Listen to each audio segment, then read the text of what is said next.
여러분들 우리 성경을 읽다 보면 스스로 생각할 때에 나는 성경 인물 중에 나는 인물을 참 많이 닮은 것 같아 라고 그렇게 생각되는 그런 인물이 혹시 있으십니까? 내가 좀 아리따다라고 생각되시면은 나는 라헬과 같다 그렇게 생각하시는 분들도 계실 거고요. 그렇죠? 예, 그렇지 않습니까? 그리고 내가 좀 힘도 세고 좀 내가 뭐랄까 매력도 좀 있어 그러면 나는 삼손과 같아 이렇게 말하시는 분들도 있을 수도 있을지 모르겠습니다. 우리가 성경을 보게 되면은 특히 우리가 창세기를 읽고 있으니까 창세기 안에서만 생각하더라도 좀 어떠냐면은 아브라함을 좀 생각할 때에 아브라함은 뭔가 좀 이렇게 좀 따라가기에는 좀 이제 넘사벽인 것 같다라는 그런 생각이 듭니다. 좀 따라잡기가 힘든 것 같은 그러한 인물인 것 같아요. 왜 그렇습니까? 아브라함의 이명이 무엇입니까? 열국의 아비이지 않습니까? 그렇다 보니까 이 하나님께 순종하고 하나님께 복받은 이 아브라함을 보고서 내가 과연 이 아브라함처럼 되기는 참 쉽지 않을 것 같다라는 그런 생각이 참 많이 듭니다. 그러면 그 아들 이삭을 좀 우리가 생각해 보노라면은 이삭도 좀 어떻습니까? 이삭도 마침내 하나님의 복을 받아서 거부가 되는 그런 삶을 살아가게 되는데 이삭의 삶도 뭔가 좀 우리에게 큰 공감이나 이런 게 좀 되지는 않는 것 같아요. 근데 저는 유독 이 인물을 볼 때마다 참 이 인물은 꼭 나갔구나라고 하는 그런 생각이 참 많이 드는데 그 사람이 누구냐면 오늘 본문 말씀에 나타나게 된 이 야곱의 모습을 볼 때마다 꼭 제 모습을 보는 것 같다라는 그런 생각을 참 많이 하게 되어집니다. 이 야곱은 너무나 좀 현실적인 그러한 인물이고 정말 이 현실을 살아가는 사람들에게 있어서 참 비슷한 부분을 많이 보여주는 그러한 인물이 이 야곱이 아닌가 하는 그런 생각이 듭니다. 물론 앞서 말씀드렸던 아브라함이나 이삭만 하더라도 인간적인 모습이 성경 안에서 드러나긴 하지만 그래도 야곱에 비해서는 좀 그것이 두드러나지는 않죠. 야곱이야말로 정말 현실에 있을 법한 그러한 인물로서 그렇게 그려지고 그러한 성격을 가지고 있는 인물이라고 할 수 있습니다. 먼저 오늘 본문을 본격적으로 살피기 전에 에서와 야곱의 출생에 대해서 한번 좀 우리가 다시 생각을 해보기를 원하는데 이삭과 리브가 사이에 자녀가 생기지 않습니다. 어디선가 좀 많이 본 것 같은 그런 내용이죠. 무엇입니까? 이삭이 태어나기 전에 이제 아브라함과 사라 사이에 자녀가 없었던 그 일이 있었지 않습니까? 하나님께 약속을 75세 때 받게 되었고 아브라함이 아들을 낳았을 때가 25년 뒤인 100세 때 아들을 낳았다고 그렇게 이야기를 하고 있습니다. 이미 이삭도 이때에 자녀가 없었고 계속 오랜 시간 동안 이 자녀를 보지 못하면서 어려운 가운데 있었기 때문에 기도하였습니다. 좀 그런 생각하였었겠죠. 내가 태어났을 때에도 하나님 앞에 우리 아버지가 기도했었고 우리 어머니가 기도했었기 때문에 내가 태어날 수 있었어 라고 하는 그런 마음을 가지고서 아마 이삭도 그렇게 기도하였을 것입니다. 이삭이 하나님 앞에 그렇게 기도하게 되어지니까 리브가가 마침내 임신을 하게 되어지죠. 그런데 임신하게 되었는데 근데 혼자도 아니고 누가 태어납니까? 쌍둥이가 태어나게 되는 그런 놀라운 복을 누리게 되어집니다. 그런데 이 뱃속에서 아이들이 자라나게 되는데 심상치 않은 기운이 감지가 되어집니다. 무엇입니까? 서로 이제 뱃속에서 엄마 뱃속에서 발차기를 하는데 그 발차기가 뭐가 같냐면 서로 싸우는 그런 발차기였던 것입니다. 그러니까 이마저도 이 이삭과 리브가는 심상치 않음을 느끼고서 이것마저도 하나님 앞에 기도하였었다라는 겁니다. 혹시 우리 여기 계신 자매님들 혹시 아이를 가지셨을 때 태동이 막 느껴져서 하나님 앞에 기도하신 적 있으십니까? 좀 잘 없는 것 같아요. 그렇죠? 좀 심상치 않은 것을 감지했기 때문에 지금 이렇게 기도를 하게 되는 것을 보게 되어지는데 이 이삭과 리브가 이 부부가 하나님 앞에 기도하니까 하나님 이렇게 말씀하시는데 창세기 25장 23절 말씀에 이렇게 이야기를 합니다. 여호와께서 그에게 이르시되 두 국민이 내 태중에 있구나 두 민족이 내 복중에서부터 나누이리라 이 족속이 저 족속보다 강하겠고 큰 자가 어린 자를 섬기리라 라고 이렇게 말씀을 하여 주시죠. 그래서 먼저 태어난 아이가 붉고 털이 많다고 하여서 그 아이의 이름이 무엇입니까? 에서입니다. 에서. 그리고 후에 나온 아이는 그 형의 발꿈치를 잡고서 나왔다고 하여서 그 이름이 무엇입니까? 발꿈치라고 해서 야곱이라고 하는 그런 이름을 명명하게 되었었습니다. 당시의 고대 근동의 사회는 장자가 모든 것을 잇는 그런 사회였었습니다. 그러니까 즉 무엇입니까? 에서와 야곱은 서로가 이제 태어난 지가 불과 진짜 몇 분도 차이 안 나는 그런 태어남이지 않습니까? 보통 쌍둥이가 뭐 이제 몇 분 간격으로 태어나게 되는 경우도 있다라고 이야기하는데, 이 오늘 성경 말씀을 보았을 때에 발꿈치를 잡고서 태어났다는 거 보니까 내가 먼저 나갈 거야라고 하면서 그렇게 태어난 거 아닌가 하는 그런 생각이 좀 들게 되었습니다. 그러나 당시 사회는 장자가 모든 것을 잇는 사회입니다. 장자만이 모든 것을 다 받고 나머지는 뭡니까? 땡전 한 푼 받지 못하는 그러한 사회인 것입니다. 이것이 당연시되는 그런 시기였었고, 그렇지만 하나님께서는 이삭에게 이미 말씀을 하였습니다. 무엇입니까? 큰 자가 어떠한 자를 섬깁니까? 작은 자를 섬긴다라고 그렇게 말씀을 하여 주셨죠. 아브라함 때부터 이 약속하신 것을 이삭 때에 그렇게 이루어 주시고, 이 성취를 큰 자가 아니라 작은 자를 통하여서 이루어 가시겠다라고 하나님 이미 25장에서 그렇게 말씀을 하여 주신 것입니다. 그러나 하나님의 약속이 분명히 이삭의 그 기도 가운데 있었음에도 불구하고 이삭은 어떻게 합니까? 28절 말씀에 보시게 되니까 이렇게 이야기를 합니다. 이삭은 에서가 사냥한 고기를 좋아하므로 그를 사랑하고 리브가는 야곱을 사랑하였더라 라고 이렇게 이야기를 합니다. 하나님의 뜻이 분명히 있었지만은 이삭은 야곱보다 누구를 사랑했습니까? 에서를 더 주목했습니다. 왜 그렇습니까? 오늘 성경 말씀에 에서가 사냥한 고기를 좋아했다라고 그렇게 이야기를 하고 있습니다. 물론 성경 어떻습니까? 풀 반찬보다는 고기 반찬이 당연히 더 좋죠. 맞습니다. 저도 고기를 좋아합니다. 그렇지만 성경 어떻습니까? 이 당시에 사냥을 잘해서 고기를 잘 가지고 온다는 이야기는 단순히 그냥 먹을 식량을 그냥 조달한다는 이런 의미를 넘어서서 날렵한 사냥꾼으로 에서가 자라났기 때문에 소위 무엇입니까? 남자다움을 드러내는 그런 상징이 이 에서의 모습이지 않습니까?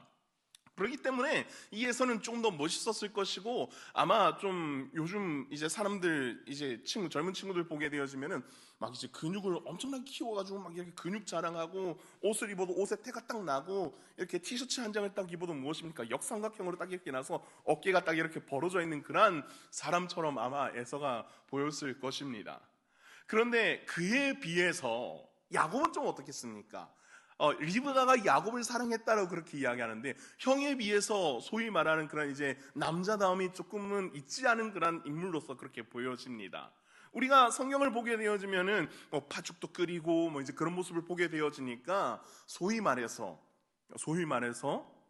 집돌이가 아닐까 하는 그런 생각이 되어지는데, 그렇다는 말은 결국은 남성성이 떨어지기 때문에 아버지 이삭에게 덜 주목을 받을 수밖에 없다라고 하는 것입니다. 그렇기 때문에 이삭은 자연스럽게 남자답고 우리 집안을 이끌기에는 에서가 물리적으로 봤을 때는 조금 더 안성맞춤이다라고 그렇게 생각을 했었을 것입니다. 아버지의 그런 모습을 보고서 야곱은 막연히 어떻게 생각했냐면은 나도 하나님의 복을 받고 싶은데, 나도 하나님의 복을 받고 살아가는 그런 사람으로 살아가고 싶은데 라고 하는 그런 생각을 자연스럽게 그렇게 했었을 것입니다.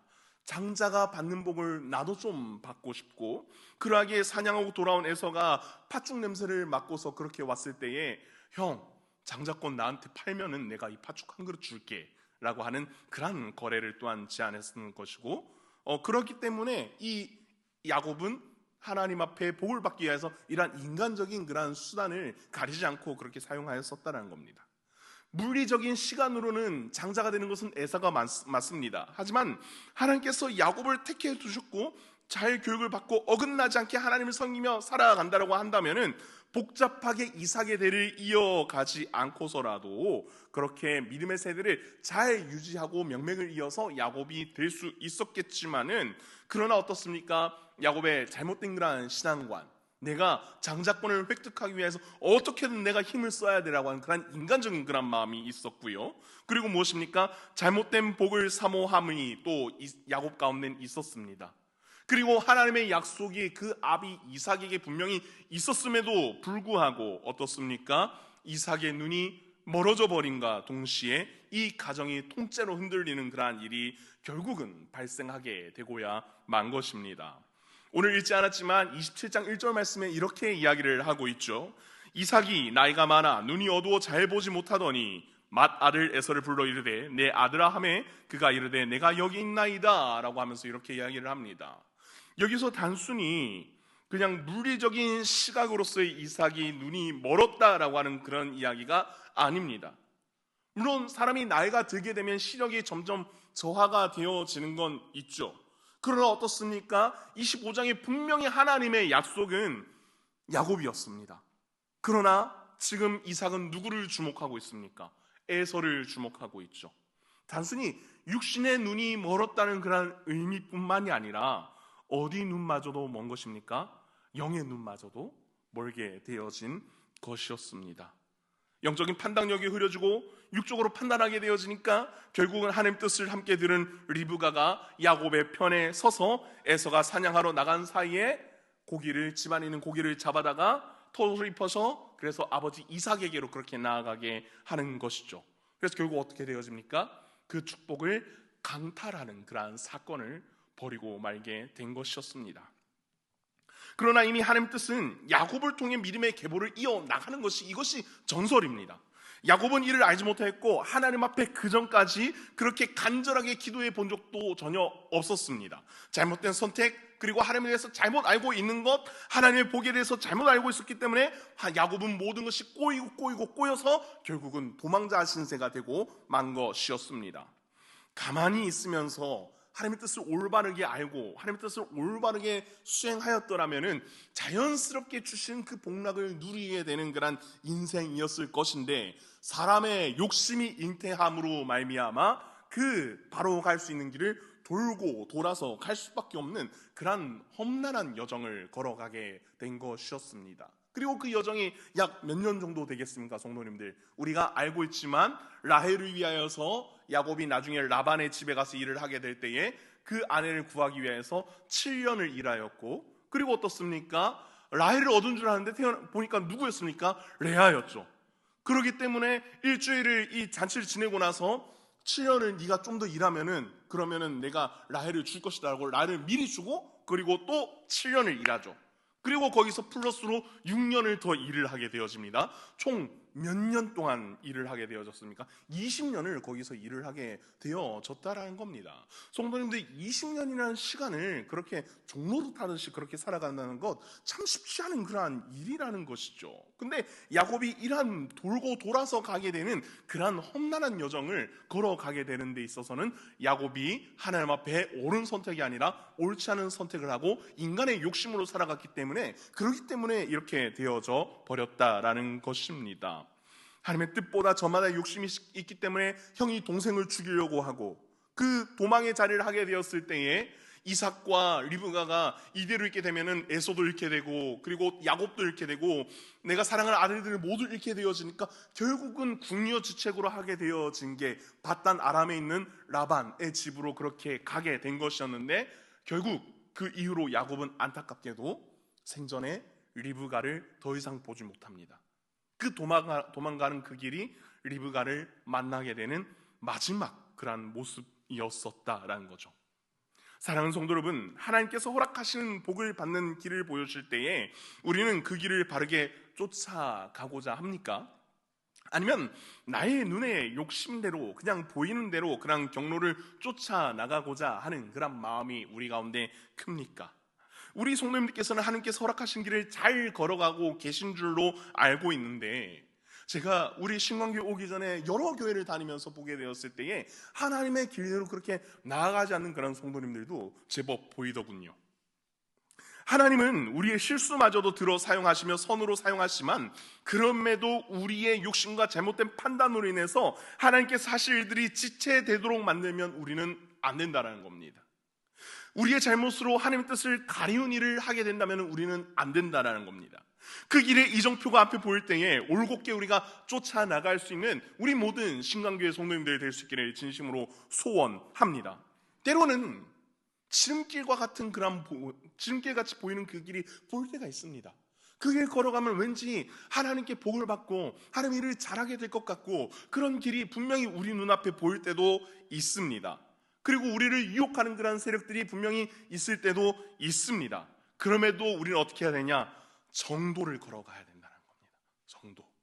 우리가 얕은 길, 얕은 술수로서 우리가 하나님의 일을 감당하려고 한다면은 그것은 무엇이냐? 망하는 길이라는 것을 우리는 기억을 해야 합니다. 야곱이 한참 도망가다가 멈췄습니다. 야곱이 살아가던 그람 부엘세바부터 밧담 아람까지의 거리는 약 800km나 되는 그런 거리였습니다.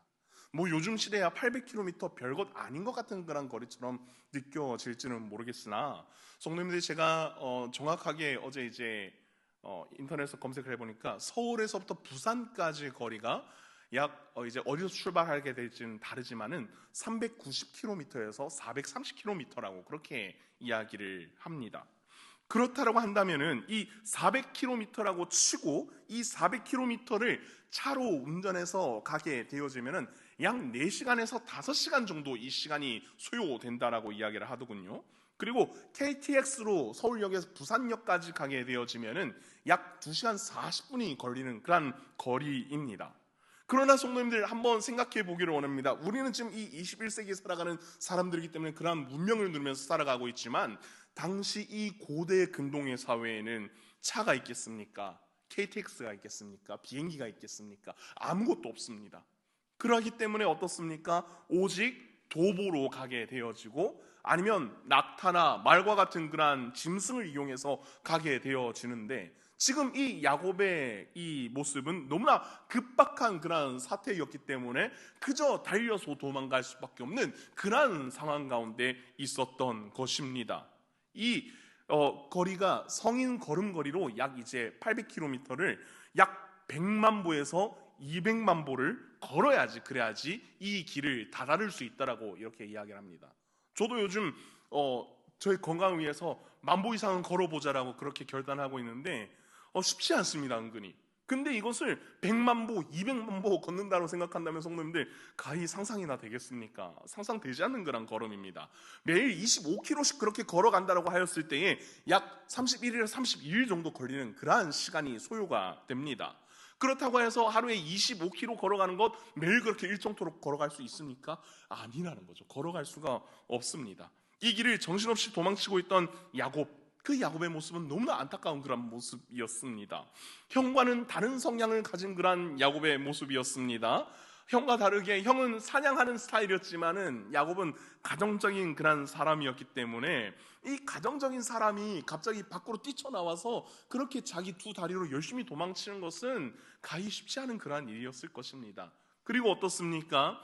자고로 에서는 이제 사냥하는 사람이었기 때문에 밖에 잘 뛰어다니는 사람이었기 때문에 열심히 뛰어다녀도 따라 잡힐까 말까 하는 그런 절체절명의 위기 속에 있었기 때문에 야곱은 정말 진짜 죽을 힘을 다하여서 그렇게 도망하였을 것입니다.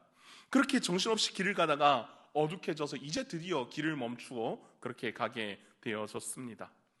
어느 것 하나 의지할 것 없는 그런 상황 가운데 있게 되었는데, 그 넓은 길 한가운데서 이제 돌을 베개 삼아서 그렇게 누워서 잠에 들게 되어집니다. 자기가 이미 장자권도 샀습니다. 그리고 아버지께로 축복도 받았습니다. 자신이 믿음의 유산을 물려받은 세대라 그 고향에서 자신이 복받고 큰 소리치며 잘 먹고 잘 살았었어야 했습니다. 근데 현실이 어떻습니까? 도망자였습니다. 하나님의 살아계심을 느낄 수 없는 그런 상황 가운데 지금 야곱이 처해 있습니다. 이전까지의 삶은 하나님보다는 내가 당장에 육신적으로 누려야 하는 복만을 생각하면서 달려온 그런 야곱의 인생이었었습니다. 하나님은 나에게 복을 주신 분이고 그 복을 누리려고 내가 온갖 수단과 방법을 가리지 않고 내 삶을 그렇게 살아왔는데, 다 되었다라고 그렇게 생각했는데 결론은 무엇입니까? 도망자였습니다.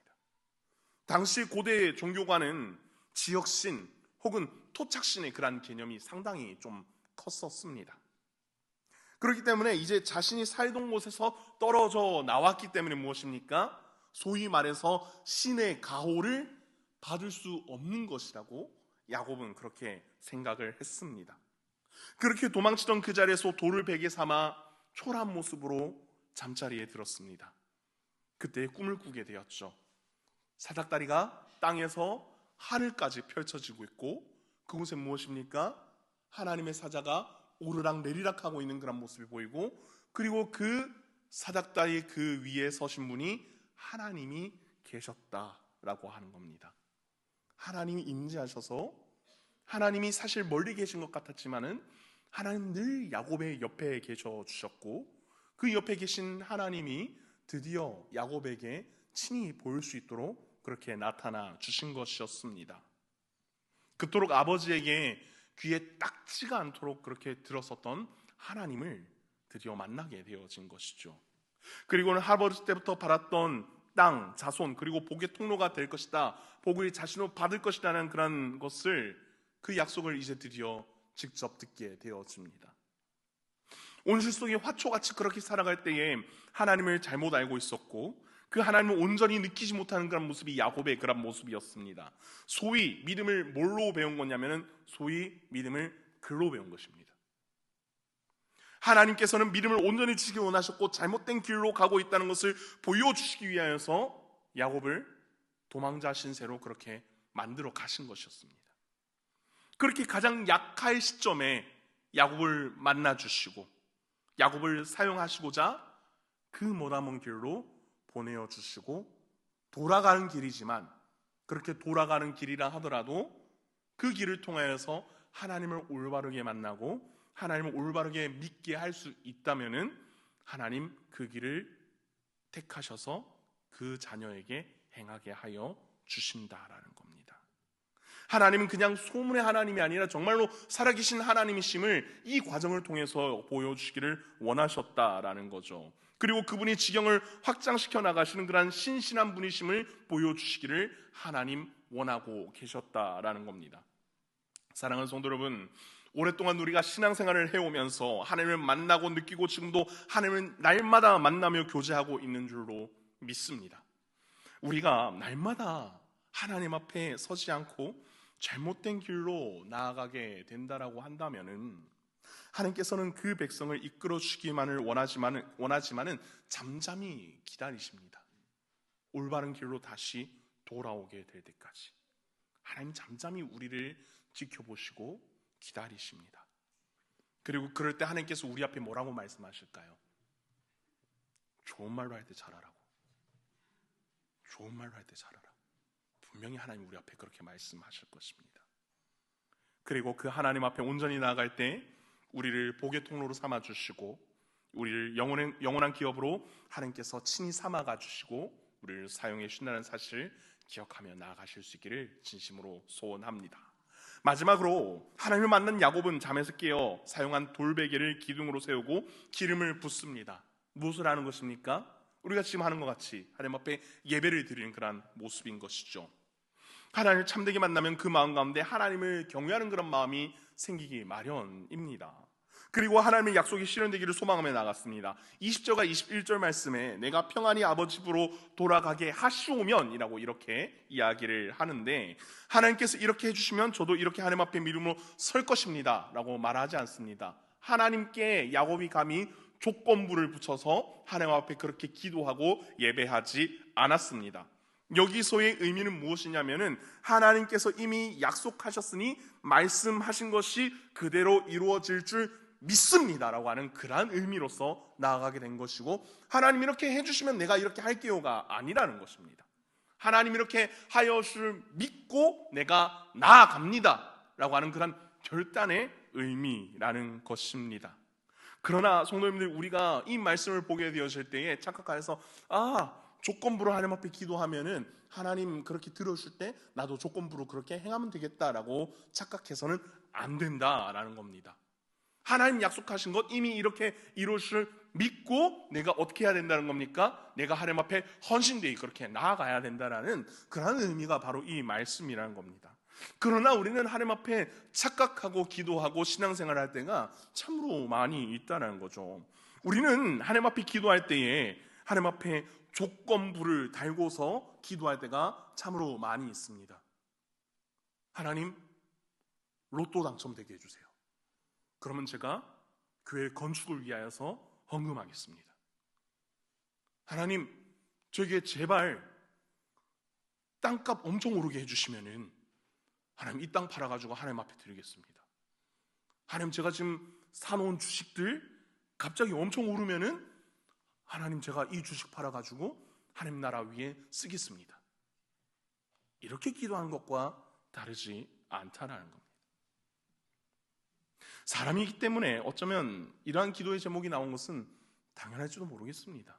그렇죠. 우리가 눈에 보이는 것을 보고서 살아가고 우리가 우리 시각에, 우리 오감에 느껴지는 것을 의지할 수밖에 없는 우리는 그런 연약한 존재이기 때문입니다. 특히나 어떻습니까, 성도님들? 우리가 또 이제 11월쯤 다가오게 되어지면은 우리 다음 세대에게 가장 중요한 이벤트가 있죠. 무엇입니까? 대학능력 시험이 있습니다.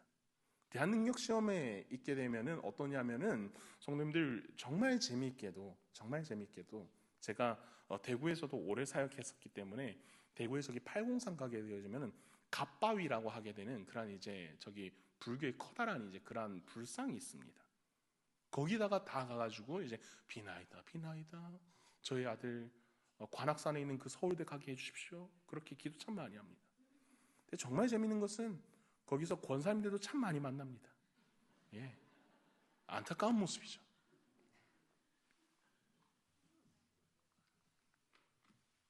사람이기 때문에 이렇게 하는 것 어쩌면 좀 인간적인 그러한 욕심으로 당연할 수 있습니다. 그러나 우리가 이렇게 해서는 안 되잖아요. 어느 부모님이든 간에 자녀들에게 18번으로 하는 이야기가 있습니다. 무엇입니까? 야, 공부해. 공부해서 남 줘? 그렇게 이야기 참 많이 하죠. 그런데 어떻습니까? 교회 안 다니는 사람들은 공부해서 남 안 주는 인생이 될지는 모르겠습니다. 그러나 그리스도를 닮아가는 교회 다니는 사람들의 인생은 무엇입니까? 예수 그리스도께서 우리에게 헌신하시고 우리 가운데 아낌없이 주셨듯이 우리 그리스도인의 인생은 무엇이냐면은 공부해서 남 주는 인생이라는 겁니다. 돈 벌어서 나중에 취업해서 남 주는 인생이라는 겁니다. 성공해서 어떻게 합니까? 남 주는 인생이라는 겁니다. 그러나 우리는 하나님께 소망보다는 조건부를 달고서 하나님 이렇게 해주시면은 이렇게 하겠습니다. 그렇게 이야기를 합니다. 제가 우리 교회 오기 전까지 이제 어린아이 부서부터 시작하여서 청년부까지 다 그렇게 섬겨보고 그리고 이제 우리 교회를 오게 되었습니다. 그렇게 다음 세대를 그렇게 섬김으로써 그렇게 보게 된 것은 무엇이냐면은 결론적으로 그 고3 애들 교회를 대충대충 나오다가 다음 세대 아이들 그렇게 신앙생활을 대충대충 하다가 좋은 학교 가게 되어지면은 하나님 앞에 교회 더 열심히 다니겠습니다로 했을 때 결론적으로 그 아이들이 교회 잘 나왔냐? 잘 나오지 않았습니다. 대학가에 가서 뭐 하고 있나 보니까 결국은 흥청망청이더군요. 그 기도는 인간적인 기도였고 그 기도는 하나님 앞에 영광되는 기도가 아니라 그 기도는 하나님의 이름을 가리우는 그런 기도 제목이 되고야 말았습니다. 하나님 그 조건부 충족하지 않으신다라고 하더라도 우리의 예배를 받지 않는다고 하셔서 하나님 그 존재 자체가 아쉬우신 분일까요? 성도님들, 그렇지 않다는 겁니다. 하나님 우리 예배 받지 않으셔도 전혀 아쉬울 것이 없으신 그런 분이십니다. 하나님 왜? 전능하신 하나님이시기 때문입니다. 그러나 하나님께서는 우리와 함께하고 싶어 하시기 때문에 우리를 그 자리에 초청하여 주시는 거라는 겁니다. 우리를 그 영광스러운 자리에 초청하여 주셔서 나랑 같이 기쁘게 살아가자꾸나 그렇게 우리를 불러주신 거라는 겁니다. 우리는 하나님 앞에 조건부로 기도하고 조건부로 신앙생활을 하는 것이 아니라 이미 하나님께서 우리에게 소망을 주셨기 때문에 감사함으로 나아가는 우리 모두가 되어야 할 줄로 믿습니다.